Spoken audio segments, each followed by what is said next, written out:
the big freshman, and to get Josan Sannon back. But again, it all depends on the transfer portal. All this stuff, you're watching this, you're like, I don't care about Arizona State. Okay.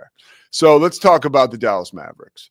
Last night, Kyrie, okay, it's chaos right now in the DFW. We've talked about the Cowboys and the questions around that organization, like we say in the news business, more questions than answers this morning surrounding Jerry Jones and the Cowboys. Like, you could definitely say that.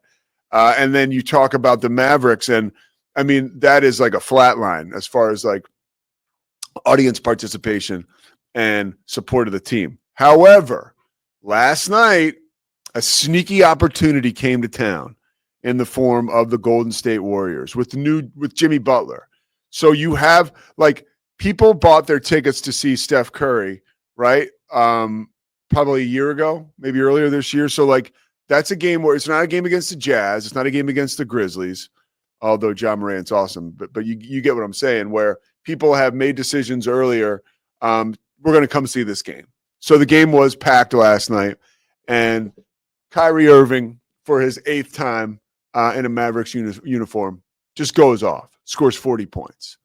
And the crowd was really behind the Mavs.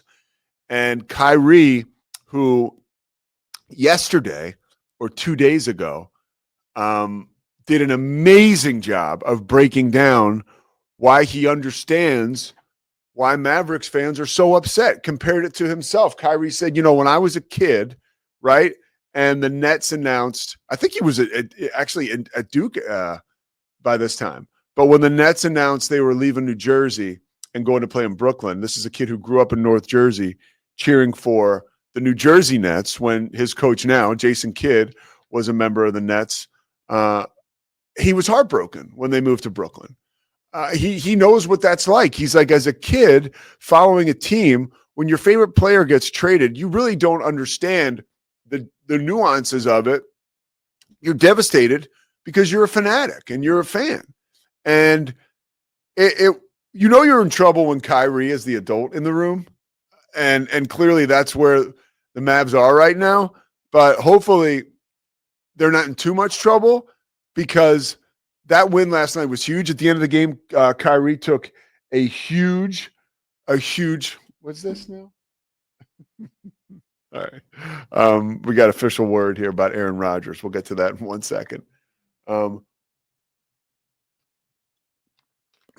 Kyrie, I got my breaking news source here in Flower Mound. Kyrie, being the adult in the room, is something that I think is a sign of his evolution as a person, is also a sign of, like, man, this is like a definitely WTF time for the Mavs. But there is also, it shows how the pages turn and life goes on. Scotty Spengler, I know you retired as a Mavs fan, but I do want to check in with you, sort of like a temperature check. Now, I asked you today, you were actually flipping when I asked you. I said, Scotty, did you watch the Mavs game last night? Because I told you I wanted to talk about Kyrie. Yeah. What did you say? I said, no, I'm not a Mavs fan anymore. Which is it? You can check the tape. He resigned last Tuesday. On this show. Too much fanfare and still commentary popping up from people all over. But does this at all invigorate you, or I should say reinvigorate you as a Mavs fan? No. I'm not. I listen. I compared it to the people that won't watch the Cowboys until Jerry Jones is gone because of how he fired Tom Landry. Is Nico still employed by the team? Yeah. Then I'm out. By the way, earlier in the evening, did you see what happened to Nico last night?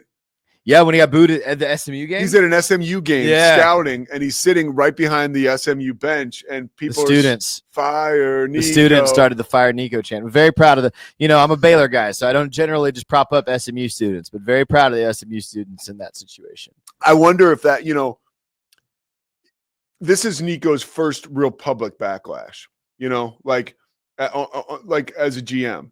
In a different city. He was just a footnote before last week. Totally. Yeah. And I think that I think this happens to every big-time GM in a big-time city or with a big-time organization. You make a move where you put yourself out there for a lot of criticism. but I think this is his first rodeo. Like personally, it can't feel good. You know, when you're trying to do your job. I hope he resigns. Yeah. Sorry, I know I sound very callous and like flippant and sarcastic about it, but I'm dead serious. Like, great, get him out of there. I'm really done. you really hope. And I don't wish ill upon Kyrie Irving. I don't wish ill upon the players or the fan. Like that's, there's part of me that smiles that Kyrie went off for 40. Like I'm rooting for all of those. Where are the Mavs right now in the standings? Can we check that real quick? I don't know. I'm not a fan anymore. No, I'll pull it up. Let's see real quick. Western. Yeah, let's see. Because I want to see. Okay, I got it here. Yeah, I got it too. So the Mavs are. I hate that Google does that. You click on it, it takes you to the East. So the Mavs are currently eighth spot. So they'll make the playoffs. Just a game behind the Clippers and the Timberwolves, who are both one game ahead of them. Okay. So yeah, I mean, you say they'll make the playoffs, but the Kings, the Warriors, the Suns are all within striking distance. You've got AD out, Derek Lively currently out. Like Kyrie can't be a superhuman every game. Kyrie's younger than you think. Oh, I know. No, this is not a slight on Kyrie Irving. Yeah. It's more just like the rest of the team around him is beat up, and you just traded your best player. Do we have that quote, the interview with him and Scott Van Pelt? Yeah, let's put. So this was like promising for me, and if you're a Mavs fan, it should be somewhat promising for you. And I want to share some good news, or at least some optimism from Kyrie Irving. Check it out. The city of Dallas, they love the Mavericks, and they love the guys that wear the uniform. And it felt like the Kings game the other night. I get there's stuff going on in the crowd, but the people that are there to cheer you on, Kyrie, how do you best describe the bond that this group who's here has with the people in the building who are cheering for you? Well, it's a very strong bond. A lot of us are engaged in the community off the court. We have family members, friends here. We have partners here, business-wise, and then you add on to us being part of Dallas Mavericks as a global group, our organization. So I'm just grateful to be one of the leaders on the team. Be able to stand in front of some uncomfortable moments that go on, and just deal with them and let everybody know that you just got to give each other some grace. When fandom arises or fanaticism or people are cheering on for their home team or people that they love, and then they change teams, you got to give them grace. So that's all I was trying to echo on the podium the other night, was just understanding that kids, whether it be adults, they're inspired by the game of basketball. They love this as a spiritual sport. So you just got to take it one day at a time, be patient, and we're just going to put our best foot forward for not only Dallas, but for the rest of the world that's watching and supporting us. So I appreciate MFFL. You guys are keeping me going. Appreciate you. Scotty, does that change your opinion at all? That's basically a public plea from Kyrie Irving.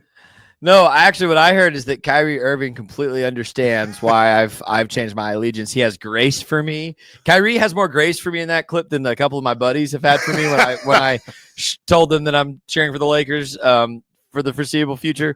So no, it was just permission. Kyrie's giving me permission to do what I'm doing in my grieving process. Okay. Yeah.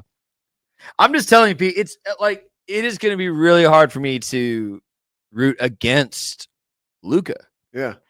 Because he's the one that feels screwed by all this, especially to the tune of $115 million or whatever. Like he loses out on because he can't sign the Supermax now. Like I'm rooting for Luka. So is Dirk apparently. So we're gonna keep an eye on you. We're gonna keep an eye. Listen, everyone's like, Scotty, if they go on a run and win the final, first of all, they won't. But second of all, no, like I'll be happy. You realize there is a chance, and I'm not ever going to sit here and say, at least until it completely happens. There's a better chance the Lakers go on a run and win the final for sure. But I'm not ever going to say this trade makes sense because it doesn't. But there also is a chance, like you get AD back, you have Kyrie Irving, that like you get a horseshoe up your ass and you make the second round. That'll be interesting to okay, see. And making the second round after being in the finals last season, because we traded away the guy that drug us with his strength to the finals, doesn't excite me. Hence, good luck, Mavs. I'm out. All right. I'm doubling down, Pete. We're going to turn the page now to Aaron Rodgers and the moves. Christy just sent me this. So I get a text from Adam Schefter through ESPN and my bride-to-be about Aaron Rodgers moving on. And it's official. The Jets need a new quarterback.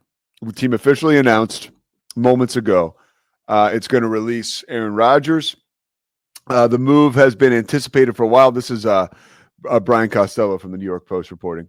The move has been anticipated for a while, with the Jets making a change at coach and general manager, and Fox Sports reporting Super Bowl Sunday that the Jets had informed him that they were going to move on. Schefter has obviously confirmed this as well. I heard yesterday, this is pretty awesome. Aaron Glenn, obviously the Jets' new coach, met with Aaron Rodgers and said if he were to stay, that he did not want him doing the Pat McAfee show anymore, which I totally understand. Like that was a mess. And I'm sorry, like I know we're in the age of like new media and players like doing, shows that they want to do, but that was divisive. And I think it was selfish of Aaron Rodgers. And as someone who collects content for a living, and there were a lot of times when I listened to those interviews and I was blown away, and I appreciated the transparency that Aaron Rodgers shared with all of us. At the same time, it was not something that would help his team, the New York Jets, move closer towards a championship. So I viewed that as selfish. And if you hear people talk about Aaron Rodgers, he is look, I don't know him. He lives in a whole nother stratosphere as far as just being super famous and super wealthy. And I think that can lend to some people just becoming weird and doing things differently. But you have to appreciate Aaron Rodgers' greatness as a quarterback, his journey as a quarterback. This is a guy who didn't have any scholarship offers out of high school, had to play at a JUCO, is from Chico, California, basically had to fight his way out of there, got to Cal, and we all saw how well he played there. And his career arc has been pretty amazing. His ability to learn from Brett Favre when Brett Favre didn't even want him there. And it's clear that Aaron Rodgers is a different guy.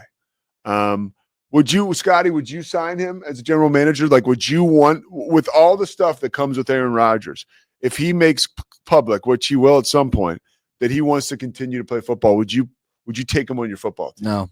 No. I think it would be one thing if he was still playing at a top 10 level. But he didn't this past season. He did not play as poorly as some people might paint him to have this past season. He was I would say probably, if you looked up his stats, I haven't done this, but I bet he's between 12 and 20 amongst all starting quarterbacks in most statistical categories this past season. So he's not terrible. He can still play, but you're no longer getting a top 5. There was a good era there where people were like, well, Tom Brady might be the GOAT, but Rodgers is the most talented, which I hate those distinctions. I think that's stupid. Yeah, me too. But a lot of talking heads were saying that. If he was still that, then yes, he's worth the headache. But he's not that anymore. He's not mobile anymore. He threw a lot of picks this past season, which is uncharacteristic of his career. So no, I would not sign him. I'm going to be surprised if he doesn't retire, to be honest with you. And I think the funniest thing in the world would be if Kevin O'Connell thinks he can fix him and he just goes full Brett Favre career path and ends up with the Vikings. I think that would be hysterical. Oh my gosh, that would be the exacto sequence. Because I don't think the Vikings are going to keep Sam Darnold. And Favre went to the Jets and then the Vikings. Yeah. I said no, and in fact, I could probably dig up the tweet if I really took the time. I tweeted something to the effect when he signed with the Jets of we're taking the full Brett Favre career path. Vikings are next. One of my best friends is a Vikings fan. I was like, how would you feel if y'all signed Aaron Rodgers? And he was like, no, don't do it. All right, we're going to come back with possible destinations for Aaron Rodgers on the Pete Souza Show, presented by Slovacics. We're also going to get involved in we got Zach Burke in the studio, and Zach Burke is an aficionado with hip hop. He's an aficionado with Texas sports, and he's a really bright guy, but he also likes to roll around the gutter with the folks in the WWE. And I want to get into this John Rocker, Patrick Mahomes Sr. Fight that's coming up in April. And I actually am just dumb enough where I can give you a total anatomy of this tension between the two of them without even looking for it. I knew right away where this history came from. although I don't believe it's as real as they're trying to present it to be. You got to stay tuned for